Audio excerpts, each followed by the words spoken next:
Oke, selamat pagi semuanya. Apa kabar? Ketemu lagi dalam podcast Patokan, podcast alumni tentang kompetensi, karir, dan pekerjaan. Untuk episode kita kali ini, kita kedatangan tamu spesial nih, yaitu adalah Kak Kindi. Halo, apa kabar, Kak Halo, Kindi? ya, baik. Gimana, sehat-sehat? Sehat alhamdulillah. Oh iya, juga masih dalam rangka Idul Fitri. Mohon maaf lahir dan batin ya.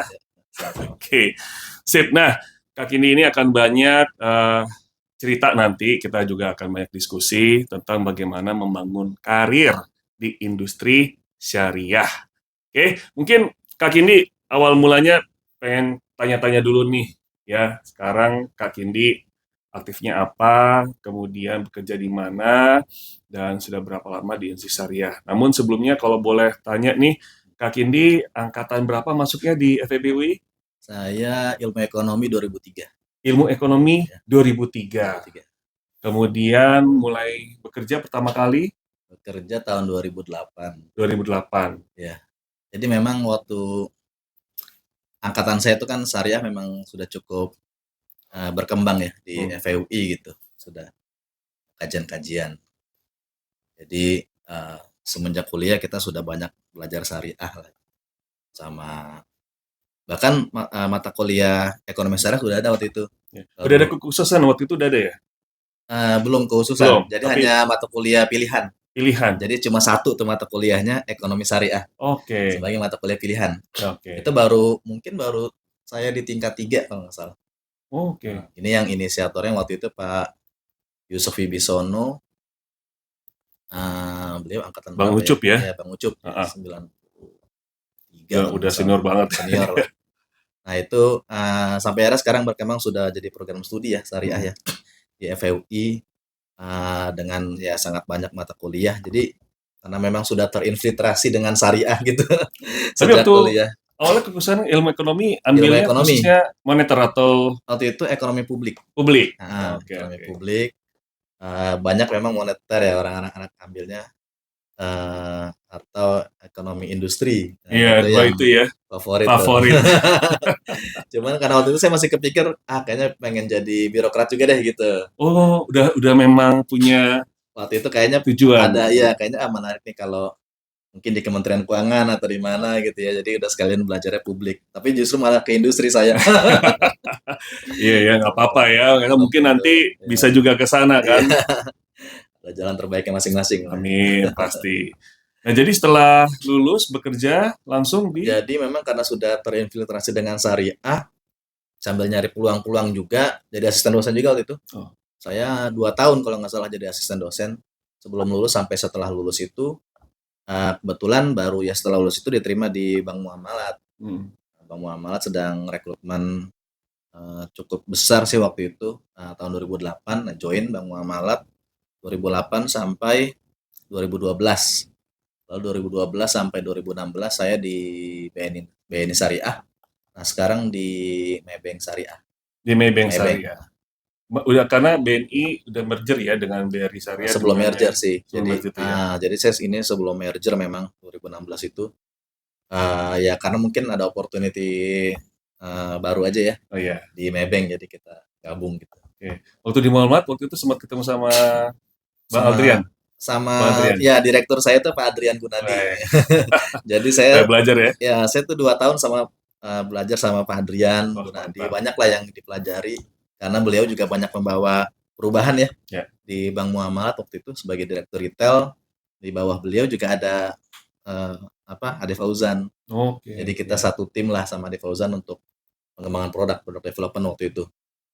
Jadi saya di Muamalat itu megang seluruh pengembangan produk liabilities ya, semua tabungan, giro, deposito itu saya yang pegang untuk pengembangannya. Kalau mungkin ada yang tahu produk tabungan muamalat, kartu syar'i yang sampai sekarang masih eksis itu waktu itu direformasi sama Pak Adrian Gunadi bisnis modelnya. Nah, itu saya yang ditugaskan waktu itu sampai berubah. Dan waktu itu kalau Pak Ade dia pegang pembiayaannya, jadi saya pegang funding, beliau pegang pembiayaan, kita satu tim lah sama Adrian. Jadi kayak geng FWI gitu, ngurusin produknya Bang Bukan, Muamalah. nggak, tapi nggak sengaja kan ya, Nggak cuma pas sengaja, lagi ngumpul ya aja kan ya. kebetulan aja Wih, ngumpul banyak di situ. pembelajaran dong. Ya. Iya. Nah, kalau dari Kak Kini sendiri, sekarang nih, sebenarnya industri syariah itu bagaimana strukturnya, kemudian apa yang membuatnya menjadi berbeda dengan industri perbankan konvensional pada Ya. umumnya. Mungkin kan juga ya ini dari rekan-rekan ataupun juga dari adik-adik yang masih kuliah pengen tahu lebih banyak sehingga bisa nanti menggugah nih, mengintervasi Iya. juga nih. Jadi mungkin saya lanjutin yang sedikit lagi tadi ya, biar Oh iya, nanti silakan, memang silakan. ternyata nyambung juga dengan Oke. pertanyaan tadi gitu. Jadi memang saat saya join itu industri perbankan syariah juga belum banyak dikenal. Nasabahnya masih sedikit waktu itu, kantornya juga masih sedikit, ATM-nya juga masih sedikit, ya orang masih awam apa sih nih syariah gitu. Nah, sampai kita akhirnya berjalan, 2012 saya ke BNI Syariah. Jadi kalau Muhammad itu dia itu bank yang stand alone. Jadi dia induknya itu ada di luar. Bahkan jarang lah apa namanya ikut campur di domestik. Sedangkan bank syariah lain mungkin ada yang sebagai unit usaha syariah. Jadi bank syariah itu ada dua model. Yang pertama bank umum syariah itu berarti dia sebagai bank sendiri. Kalau unit usaha syariah itu dia berarti adalah divisi atau unit kerja syariah Dari bank dari bank konvensional. konvensional gitu. Nah di BNI Syariah itu dia bank umum syariah juga, tapi dia baru saja spin off, baru saja spin off dari sebelumnya unit usaha syariah BNI gitu. Jadi masih ada warna-warna spin off-nya itu.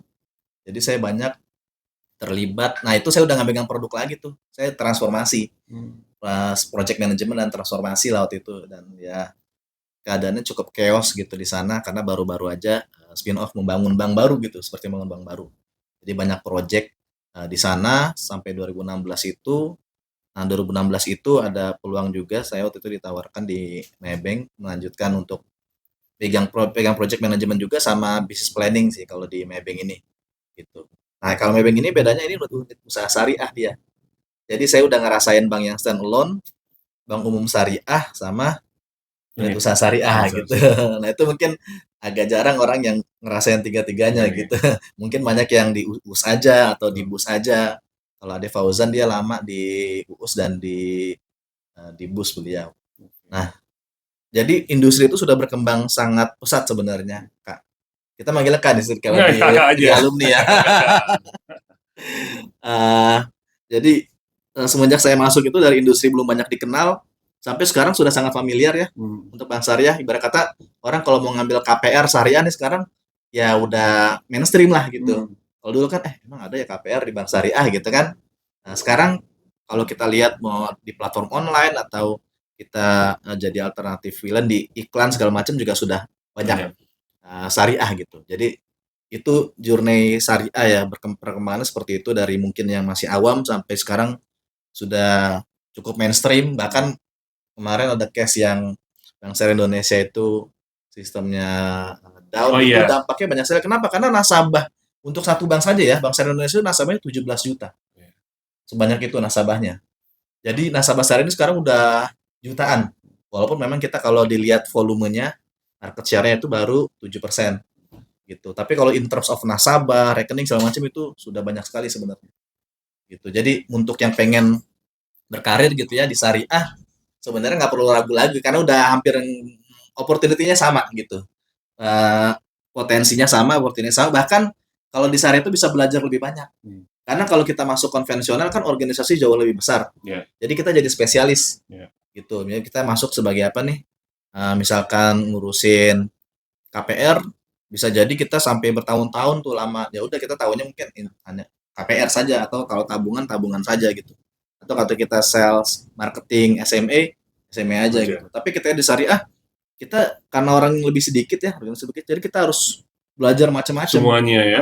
Kayak saya waktu itu kan yang megang semuanya giro, tabungan, deposito, semuanya liability program, sama funding liabilities, semuanya kita pegang gitu. Jadi helikopter view kita jadi lebih luas kayak gitu, lebih tahu. Jadi itu sih menurut saya opportunity-nya ya. Dan tadi kalau dikatakan ya tadi kan bilang juga megang produk bisnis kemudian juga pernah ditransformasi sama di business planning ya.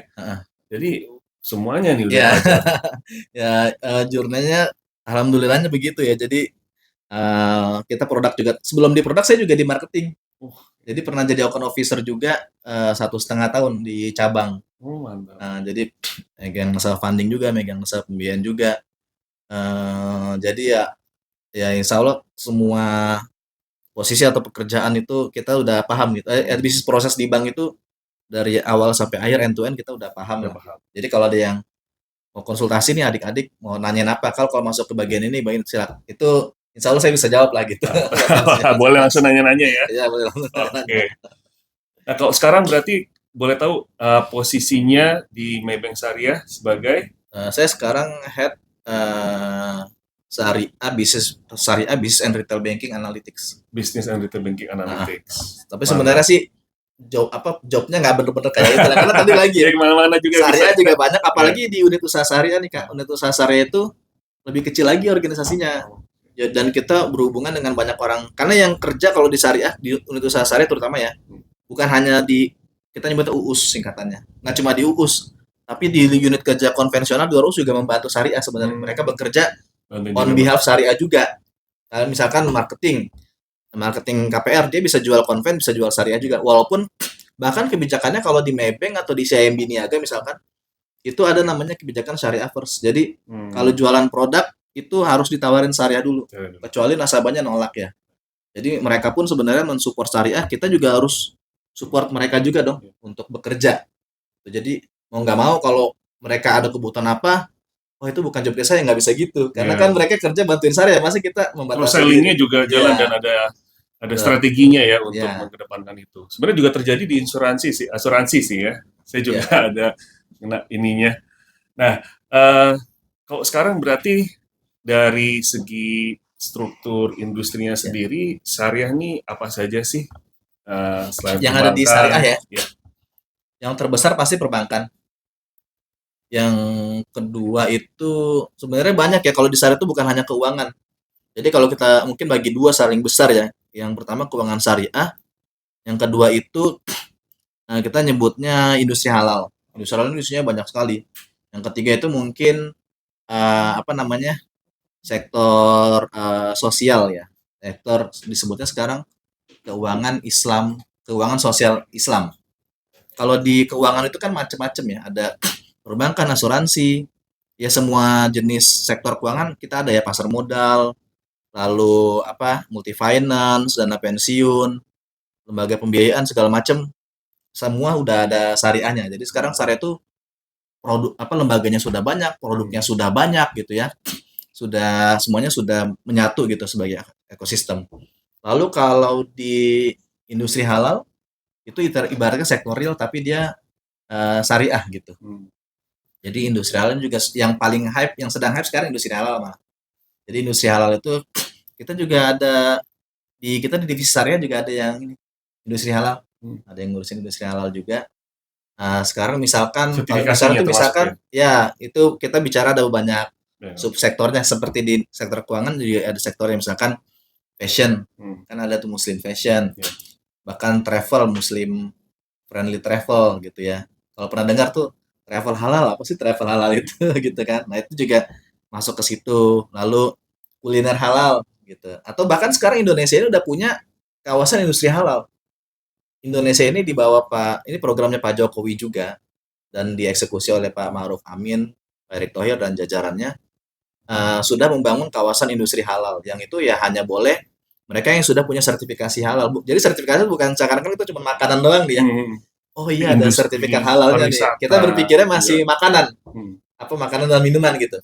Sebenarnya sertifikasi halal ini luas. Jadi semua produk dan jasa itu bisa disertifikasi halal. Makanya kalau waktu kan agak bingung. Pernah ada tuh kulkas halal. Atau kosmetik ya udah jelas lah ya. Banyak sebenarnya, itu bisa sangat luas. Nah, karena halal ini luas, maka sampai ada kawasan industrinya juga. Jadi supply chain gitu ya, rantai pasoknya itu end to end itu di kawasan industri halal, termasuk pembiayaannya, rekening yang dipakai itu juga harus halal, harus syariah gitu. Nah, yang ketiga, mungkin biar komprehensif, keuangan sosial Islam. Nah, itu kalau kita tahu ada lembaga zakat segala macam. Nah, itu mereka part of itu, zakat dan wakaf lah terutama, dua yang besar saat ini nah itu juga potensinya juga sangat besar karena mereka juga penopang. Karena keuangan itu bisa jalan, kan banyak zakat yang harus dikolek gitu ya. Terus sekarang banyak yang ya sudah sejahtera tapi mereka pengen, saya pengen keuangan saya atau kesejahteraan saya ini syariah juga nih kayak gitu. Nah itu ada sekarang banyak ke wakaf termasuk juga kalau ada kakak kita tuh Kak Rahmatina, Kak Banu gitu ya, itu mereka pegiat juga tuh Hmm. di wakaf Ya. gitu. Jadi udah sangat luas lah di syariah sekarang. Wah, ini berarti kalau secara industri sudah sangat luas, Hmm. kemudian juga banyak sekali opportunity-nya. Nah, sekarang kalau kita bicara tentang karir nih. Ya, Nah, banyak sekali kan dari rekan-rekan FEB UI, anak-anak adik-adik mahasiswa, nanti juga ketika lulus mereka berminat atau tertarik untuk masuk dalam industri syariah gitu ya. Nah, kira-kira apa yang harus dipelajari nih, Kak? Nah, kalau mhm, tadi kan dibilangnya Kakak sendiri kan awal latar belakangnya masuk dalam ilmu ekonomi, terus ya, ambil ekonomi publik, heeh. nah terus belajar tentang syariah dan terinfiltrasi gitu ya. Nah, kalau sekarang kan sudah ada yang punya kekhususan Ya, ya ilmu ekonomi Islam ya ilmu di Islam, FEBUI. ya. Nah, tapi kalau misalnya yang tidak mengambil, kemudian juga tetap ingin masuk ke industri syariah, apa yang bisa mereka pelajari, apa yang mereka bisa coba pahami dan mengerti gitu untuk membangun karir di industri syariah. Ya, jadi untuk bisa masuk industri syariah sebenarnya nggak harus linear dari mahasiswa yang belajar syariah ya. Kebetulan kalau saya sudah ada interest, banyak yang saya lihat yang di kawan-kawan di syariah juga baru bersyariahnya setelah bekerja. Sebelum Oke. mereka nggak tahu apa sih, bahkan masuk bank syariah, syariah itu apa sih? Karena mereka kebetulan mereka diterima aja di lembaga syariah. Jadi di lembaga syariah itu kita juga punya pelatihannya khusus syariah gitu. Kalau di bank misalkan namanya adalah pelatihan dasar perbankan syariah, nah PDPS gitu ya. Nah itu nanti pas masuk ke bank syariah dikasih pelatihan lagi. Jadi untuk adik-adik yang pengen ke syariah atau baru berpikir ke syariah tapi wah jurusan saya bukan syariah nih. Nah itu Hmm, nggak usah khawatir. Jangankan yang di fakultas ekonomi ya, ya. fakultas lain aja pertanian dan segala macam ada yang masuk ke syariah dan Oke. bisa jadi direktur juga loh gitu. Oke, Bisa levelnya mantap, sampai ke mantap. atas. Asalkan ya memang mereka kompetensinya bisa dibangun gitu kan saat masuk. Nah, yang harus disiapkan eh, apakah harus belajar syariah? Nggak harus, Hmm, tapi kalau bisa sudah punya pengetahuan syariah nanti akan jadi advantage. hmm, Misalkan ya ini pragmatis juga lah ya.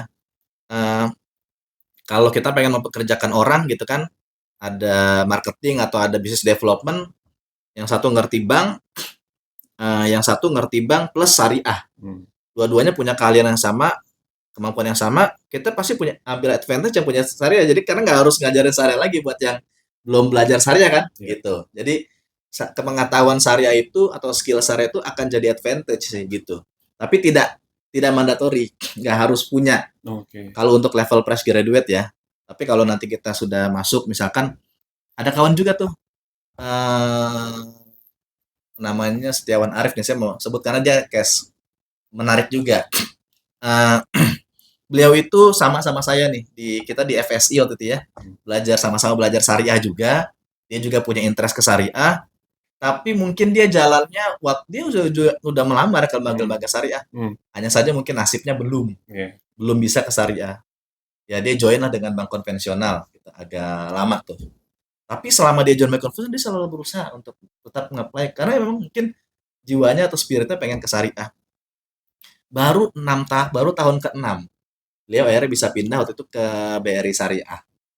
Nah, akhirnya masuk ke BRI Syariah, tapi nggak lama di Syariah lagi, dia ikut rekrutmen ini, OJK Syariah. Hmm, Jadi sekarang beliau di OJK Syariah. oke. Ya, artinya Ya, itu tempat yang cukup ideal ya kalau orang pengen mungkin berkarir di regulasi syariah dan gitu, ya, karena belajar apa regulasinya, regulasinya, makronya kayak makronya. gitu. Jadi tadi saya bilang nggak harus dari awal kita syariah Hmm, juga, nggak syariah dulu gitu. Kalau memang kita itu nanti ada jalannya lah kayak gitu kan. Nah, ini juga harusnya tapi nanti kalau misalkan saya di sana cocok nggak ya buat saya gitu. Setiap lembaga syariah sebenarnya agak dinamikanya berbeda-beda ya, hmm, culture-nya juga berbeda-beda. Walaupun memang pasti karena namanya syariah pasti ada warna-warna syariah. Misalkan dari saya masuk di Muamalat sampai BNI Syariah sampai Maybank Syariah, kita tuh punya kultur namanya doa pagi oke. gitu. Jadi sebelum mulai itu 15 menit mungkin sampai setengah jam kita ada semacam seperti briefing gitu. Tapi kalau mungkin malam juga ada briefing, tapi mungkin nuansanya gitu ya yang berbeda. Nah, ini ada nuansa syariah, ada doa paginya juga. Jadi orang akhirnya, wah ini nih saya nyambung nih gitu ya. Nyambung. Apa namanya, kerohaniannya juga keisi selain juga mungkin motivasi bekerjanya gitu ya. Nah, itu selalu ada sesi-sesi yang seperti itu dan ketika misalkan uh, kita mengurusi nasabah segala macam juga ya nasabahnya memang ya ada yang punya spirit syariah, ada juga yang enggak. Tapi at least kita banyak juga bersinggungan dengan komunitas syariah juga. Ya mau nggak mau kita ngurusin misalkan sekolah Hmm. Islam, komunitas pengajian pun kita jadi nasabah kita juga, fintech-fintech syariah yang segala macam lah ya, lembaga zakat segala macam. Kita akhirnya akan beririsan dengan orang-orang syariah juga gitu dalam pekerjaan kita. Nah itu kembali ke diri kita masing-masing. Kalau itu emang membuat nyaman, memang kita, oh ya saya suka nih di situ kayak gitu. Nah itu ya go ahead aja gitu, silakan untuk itu gitu. Walaupun belum tentu juga ya saya apa misalnya, oh saya memang pengen berkarirnya itu karena eh, saya melihat opportunity-nya lebih bagus nih Hmm. kayak gitu. Ya silakan-silakan aja. Kembali ke diri masing-masing ya. Mantap. Ya, jadi itu hal yang patut juga diperhatikan ya. Jadi jangan khawatir dan juga jangan takut kalau misalnya punya passion-nya dan juga ingin ada keinginan ataupun ada cita-cita untuk bisa berkarir dan juga berkontribusi di industri syariah, ya silakan masuk ya. Karena kompetensinya juga sebenarnya udah diberikan banyak ya di kampus ya soal untuk Ya, industri sektor keuangan ataupun juga non keuangan walaupun dan lainnya. kalau di kampus itu kan baru teori ya, Iya betul. just teori. Tapi ketika nanti kita bekerja, kita bisa Banyak nyambungin nih belajarnya ya. ya antara pengetahuan praktisnya dengan pengetahuan teorinya. Bahkan ketika kita udah sampai di level itu, bisa jadi loh sebenarnya ilmu kita tuh lebih, bahkan bisa saya suka ngobrol lah, banyak ngobrol dengan semua. Jadi saya walaupun praktisi, kita juga banyak bergaul dengan akademisi. Kebetulan Hmm. saya waktu itu ikut, kita punya ya, waktu di Syariah itu, waktu di kampus, kita itu punya organisasi nasionalnya. Namanya Forum Silaturahim Studi Ekonomi Islam. Ya Forum Silaturahim Studi Ekonomi Islam. Itu jadi seluruh mahasiswa yang belajar syariah senasional se-Indonesia itu punya wadah gitu. Jadi saya juga punya banyak lah kawan-kawan di UIN, di UGM, di semua hampir semua kampus-kampus. Nah itu eh, apa? eh, jadi cukup familiar lah dengan akademisi-akademisi termasuk yang udah sekarang udah jadi doktor, bahkan ada yang profesor. Kalau kita bisa mengcombine pengetahuan antara teori kita dengan praktis kita dan kita bisa develop lagi, apalagi kita manfaatkan untuk eh, pekerjaan kita, kita levelnya bisa tuh menandingi ya mungkin selevel atau menyaingi yang sudah doktor atau profesor tapi ya dia hanya di sisi akademis gitu. Iya. Bahkan beberapa kawan juga termasuk KAD juga tuh sering juga disambangi banyak dia itu konsultan banyak pihak tuh. Hmm. Dia tuh konsultan dari mulai praktisi, dari akademisi yang udah dokter-dokter di syariah berkonsultasi gitu ke beliau karena beliau benar-benar nyambungin. Nah, saya juga banyak belajar dari beliau juga gimana kita bisa nyambungin pengetahuan konsep kita, teori kita dengan praktis. Prakteknya. Karena banyak juga teman-teman yang ada di praktik karena nggak belajar syariah ataupun pernah dikasih pelatihan dasar di syariah, tapi sudah lupa gitu. Akhirnya ketika mengimplementasikan ke pekerjaannya bingung lagi gitu, Hmm. tanya-tanya lagi kayak gitu. Dan bahkan ini ada resiko sebenarnya kita punya bedanya bangsa lembaga keuangan syariah dengan lembaga konvensional, kita itu mengelola resiko lebih banyak. Hmm. Karena kita itu pertama harus selain harus patuh ke regulasi perbankan, patuh ke Hukum hukum hukum positif, agama ya hukum positif juga kan positif ya. kita di bawah KUHP segala macam. Ya. Kita juga harus patuh ke ketentuan agama tadi, Ya. ya ke kepatuhan syariah yang kita harus komplain dengan fatwa-fatwa segala macam. Jadi apakah orang syariah itu lebih kompleks? Iya, memang lebih Hmm. kompleks karena kita patuhnya lebih banyak Banyak lagi. yang harus patuhi. Gitu. Nah, ketika mereka itu lupa atau apa, itu mereka berpotensi kan melanggar kepatuhan syariah. Resikonya juga Ya, banyak. jadi mereka itu juga harus menjagain gimana ketika di pekerjaan yang mereka kerjakan itu tidak melanggar kepatuhan syariah gitu. Nah, itu menurut saya penting untuk tadi untuk menjaga skill atau pengetahuan knowledge syariahnya dikombinasikan dengan Akademik dan ya praktiknya. prakteknya bidang pekerjaannya gitu. Jadi seimbang ya, praktek sama juga teori dan juga Mm-mm, dari konsepnya mm-mm. ya. Dan karena itu penting adanya forum-forum ini ya untuk Ya, bisa jadi saling check kita and tuh juga balance. selalu mengupdate juga, misalkan, wah lagi ada yang berkembang yang baru nih gitu ya. Belum banyak yang tahu juga gitu ya. Eh, misalkan ada produk yang berkembang dari luar negeri mau kita masukin, nah itu nanti gimana ya aplikasinya ya, kan belum jadi common practice nih, ya kan.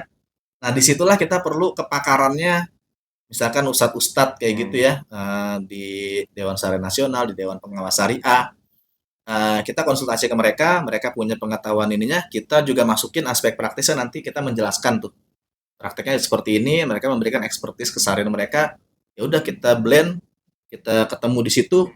Nah, di situ justru menariknya atau the beauty-nya syariah gitu ya, kita bisa melahirkan sebuah gagasan atau inisiatif dengan memadukan tadi. Kalau mungkin di konvensional kayaknya nggak terjadi deh proses-proses kayak gitu. Ya udah semuanya bisa itu kan bisa dikerjain gitu. Jadi ya itu menariknya mungkin salah satunya. Oke. Nah, jadi kalau misalnya tadi ada beberapa forum itu yang bisa direkomendasikan, kira-kira forum apa saja ya buat Anda mau ikut, biar belajar banyak? Sekarang banyak ya apa namanya seminar-seminar syariah gitu ya atau webinar-webinar syariah yang tentunya gratis gitu ya semuanya dan informasinya juga cukup banyak. Uh, Terus juga kalau di banking mungkin nggak ada ya, tapi kalau misalkan kita bicara pasar modal misalkan. Nah, Bursa Efek Indonesia itu suka rutin juga tuh bikin apa namanya? Pelatihan pasar atau sertifikat, bahkan bukan itu ya. Mereka sampai kasih sertifikat loh, tapi mungkin sertifikatnya bukan nggak selevel dengan sertifikasi profesi ya. Ya. Tapi itu cukup nggak mungkin nggak gratis ya 100.000, tapi 100.000 itu nggak jadi biaya tuh, jadi RDN kita rekening efek. Itu kita bisa dapat sertifikasi pasar modal syariah yang mungkin nanti lumayan kan buat nambah CV gitu kan. Karena kan sekarang zamannya sertifikasi ya Kak. Betul. Jadi apa namanya? Orang akan lebih ngeliat kamu pengalaman magang di mana atau kursus di mana atau sertifikasi di mana gitu. Kalau misalkan kita udah di level praktisi, misalkan kita udah masuk forumnya apa aja itu juga kita ya memang aktif ya harus cari-cari sendiri ya. Tapi memang ada beberapa kayak masyarakat ekonomi syariah. Masyarakat ekonomi Nah, syariah. itu adalah lembaga syariah mungkin yang terluas gitu ya. Di situ Pak Erick Thohir ketuanya. Dan banyak pejabat-pejabat penting juga, pejabat Gubernur BI, Ketua OJK, juga bagian dari organisasi masyarakat ekonomi syariah. Kita juga punya kalau di akademisi itu Ikatan Ahli Ekonomi Islam. Nah, Ikatan Ahli Ekonomi Islam itu paguyubannya seperti mesnya tapi untuk akademisi-akademisi kayak gitu. Dan banyak juga ya di perbankan itu kita punya forum untuk bankir-bankir, termasuk saya dan KAD juga bikin nih paguyuban kita namanya Young Islamic Bankers, bisa dilihat di Instagram kita atau Facebook. Nah itu wadah kita juga untuk membahas lah apa yang berkembang di syariah. Jadi justru menurut saya kalau pengen mencari forum-forum lebih menarik nih di syariah karena banyak orang yang punya spirit untuk membangun itu, untuk kebersamaan itu gitu kan. Tadi salah satu disebutkan forum silaturahmi studi ekonomi Islam. Nah itu kalau buat yang masih kuliah, kalau di Fakultas Ekonomi itu kan nama forumnya itu sekarang namanya kalau nggak salah Shine ya. Saya lupa kepanjangannya. Itu adalah kajian syariahnya tuh, organisasi syariahnya di Fakultas di FUI. Nah, Shine ini dia bergabung juga ke forum silaturahmi studi ekonomi Islam itu. Jadi itu adalah gabungan dari forum-forum mahasiswa itu. Nah, di situ juga kita jadi memperluas koneksi gitu. Jadi ya akhirnya mereka bermanfaat juga karena ketika kita berkarir, mereka ini juga berkarir ke syariah. Akhirnya kita ketemu lagi nanti di dunia karir gitu. Itu menariknya. Wah, mantap. Sip. Nah, kita tadi udah ngobrol ya tentang awal karirnya dari Kak Kindi, kemudian juga bagaimana melihat industri syariah, dan terus juga kira-kira apa saja yang bisa diikuti kalau ingin belajar lebih lanjut. Nah, kalau sekarang nih prospeknya nih ya ke depan bagaimana mungkin forecast ataupun juga potensinya, peluangnya seperti apa untuk ke depannya? Prospeknya pasti sangat bagus ya karena industrinya sudah semakin besar. Saya ambil contoh lah, ini kita agak-agak pragmatis juga, misalkan salary. Wah, waktu saya masuk itu gaji itu jihad lah, itu jihad dulu lah ya. Gaji itu makanya gitu lah saya aja waktu itu posisi padahal officer ya. Waktu itu kalau di bank konvensional itu gaji starting gajinya itu 5 juta. Kita starting dari 3 juta. Kan gapnya lumayan tuh ya. Tapi sekarang syariah bisa kasih yang setara, bahkan ada beberapa syariah yang kasih lebih tinggi. Mantap. BTPN syariah itu ada program ODP-nya yang startingnya 10 juta. di atas bank-bank konvensional. Wah, ini buat adik-adik nih Iya. yang menyimak nanti ya. Jadi sekarang Ah, itu sudah banyak lah talent-talent yang bisa masuk karena memang tadi apa namanya kompensasinya jadi lebih menarik. Kalau dulu mungkin yang berminat jadi direktur di lembaga syariah itu sedikit. Karena ya syariah paling berapa ya bayarannya. Sekarang jadi direktur di lembaga syariah itu menarik sekali gitu karena sudah bisa jadi lebih ya daripada misalkan gini. Kalau saya di bank konvensional, wah banyak saingan nih ya kan. Saya paling mungkin mentok jadi group head. hmm, Tapi pas kita pindah ke Syariah, saya bisa jadi direktur. Ya dia pindah ke Syariah dong. Nah, jadi sekarang banyak juga yang saya nggak menyalahkan, yaitu memang begitulah yang terjadi ya. Dan itu bagus juga untuk transfer knowledge juga kan mereka punya value added juga kan dari yang sudah bertahun-tahun di konvensional. konvensional di Syariah belum ada kan jadi mereka bisa bangun gitu ya. Banyak juga tuh yang pindah ke Syariah karena kebetulan Syariah standar remunerasinya sudah bisa bayar lebih sesuai gitu ya. Jadi banyak yang pindah dari konvensional ke Syariah itu terjadi mungkin 5 sampai 6 tahun terakhir inilah. Jadi sangat-sangat prospek bahkan uh, apa ketika misalkan posisi-posisi khusus gitu ya. Kalau kamu ada di konvensional ya saingan kamu banyak. Tapi ketika kamu misalkan ada di syariah, apalagi kamu expert juga di situ gitu ya. Jaringan kamu juga bagus, ya peluang kamu harusnya lebih besar ya kayak gitu. Jadi itulah mungkin menariknya dinamika yang ada di syariah gitu. Oke, mantap ya. Tapi tidak hanya soal remunerasi, tapi juga kesempatannya tuh luas Ya, dan sebetulnya lebih besar. kemudian kita melihat industrinya berkembang Berkembang. pesat. Ya. Baik, jadi thank you banget nih udah datang dan sharing tentang membangun karir di industri syariah bersama dengan Kak Kindi. Sekali lagi ini sangat bermanfaat ya untuk semua rekan-rekan baik yang sekarang sudah bekerja ataupun juga buat adik-adik mahasiswa, mahasiswi yang di FEB UI dan tentunya juga buat rekan-rekan lain nih yang mungkin sekarang sedang mempertimbangkan ya bagaimana ingin membangun karir di industri syariah. Ya. Oke, jadi saya rasa demikian kita untuk sesi kita di hari ini. Dan tentunya sekali lagi terima kasih Ya, atas makasih. kedatangannya. Sama-sama Semoga Kak. sukses ya dalam Amin. karirnya dan juga untuk kondisi dan semuanya kesehatannya juga Ya. semakin baik-baik juga. Dan kita sudahi untuk podcast kita kali ini di Patokan Podcast Alumni tentang kompetensi, karir, dan pekerjaan. Oke, sampai jumpa lagi.